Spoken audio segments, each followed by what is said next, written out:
Quais são as pacientes que não podem usar anticoncepcionais combinados por risco de fenômenos tromboembólicos? Super importante isso, né? E que tanto tem se falado, né? Quais são aquelas pacientes de risco que, se ela começar a usar um método hormonal combinado, ela pode ter um evento tromboembólico?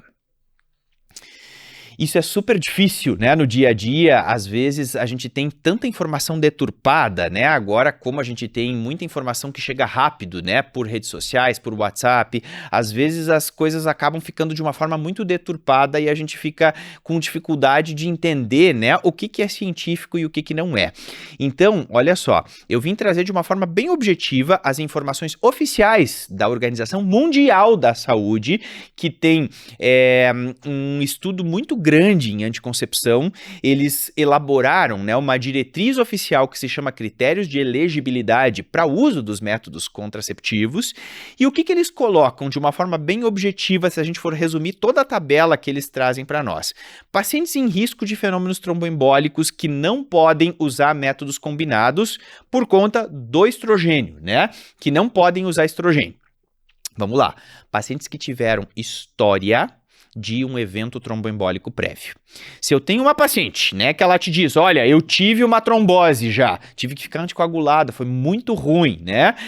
A gente ficou com medo que pudesse evoluir para uma embolia, né, um TEP, um tromboembolismo pulmonar, teve uma trombose no puerpério, por exemplo, né, o puerpério ali inicial é um momento que tem um alto índice, né, de fenômenos tromboembólicos. Essa paciente não pode usar estrogênio mais para o resto da vida dela.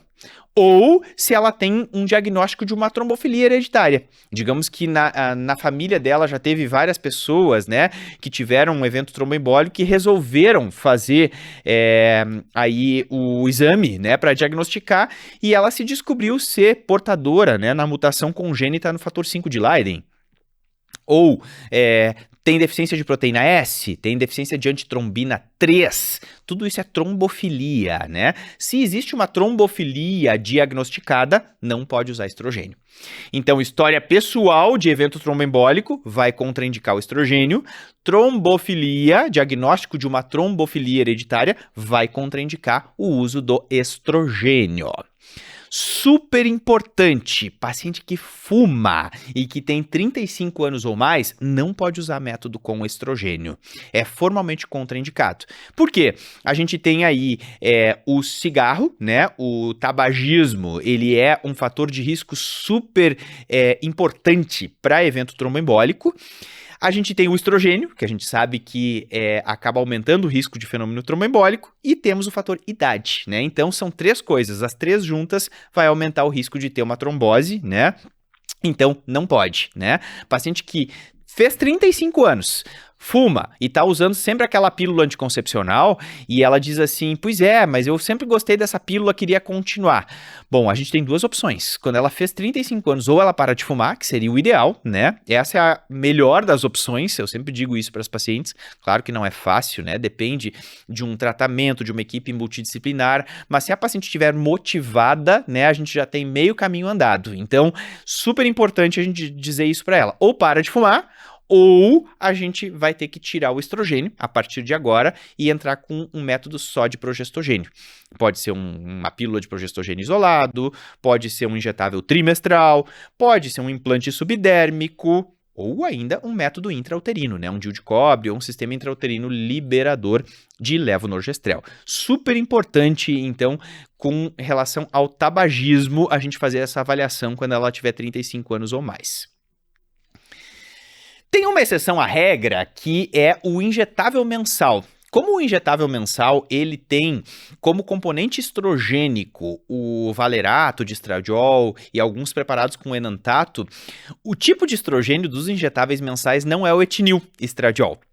Então, gente, o injetável mensal, se for uma paciente que fuma e tem mais de 35 anos, se a carga de cigarros, né, a carga tabágica dela for até 15 cigarros por dia, a Organização Mundial da Saúde libera, né, que a gente use o injetável mensal.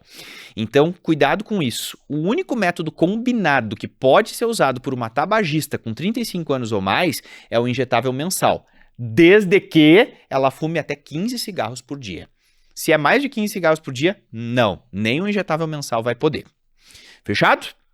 Então, essas são as pacientes que não podem usar métodos combinados pelo risco de fenômenos tromboembólicos.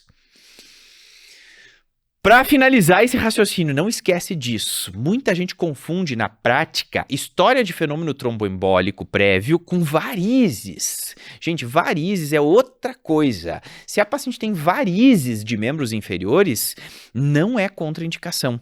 Varizes era uma coisa que se achava no passado, né? Na época que a gente tinha a medicina baseada em experiência, né? Que ainda não tinha entrado as evidências, os números, se acreditava que varizes tinha que contraindicar, né? Usar método combinado. Não, isso caiu por terra. Então, se ela tem varizes de membros inferiores, não é uma contraindicação para usar anticoncepcional combinado. Pode tomar pílula, sim, combinada, pode usar injetável mensal, pode usar anel, pode usar adesivo. Então, a presença de varizes sem a ocorrência de algum evento tromboembólico prévio não contraindica o uso de métodos combinados. O que vai contraindicar é a história prévia de um evento tromboembólico, ou se for uma paciente que tem uma trombofilia diagnosticada, ou se for uma paciente que fuma, né, e que tem 35 anos ou mais, aí a gente realmente vai contraindicar pelo risco de fenômenos tromboembólicos.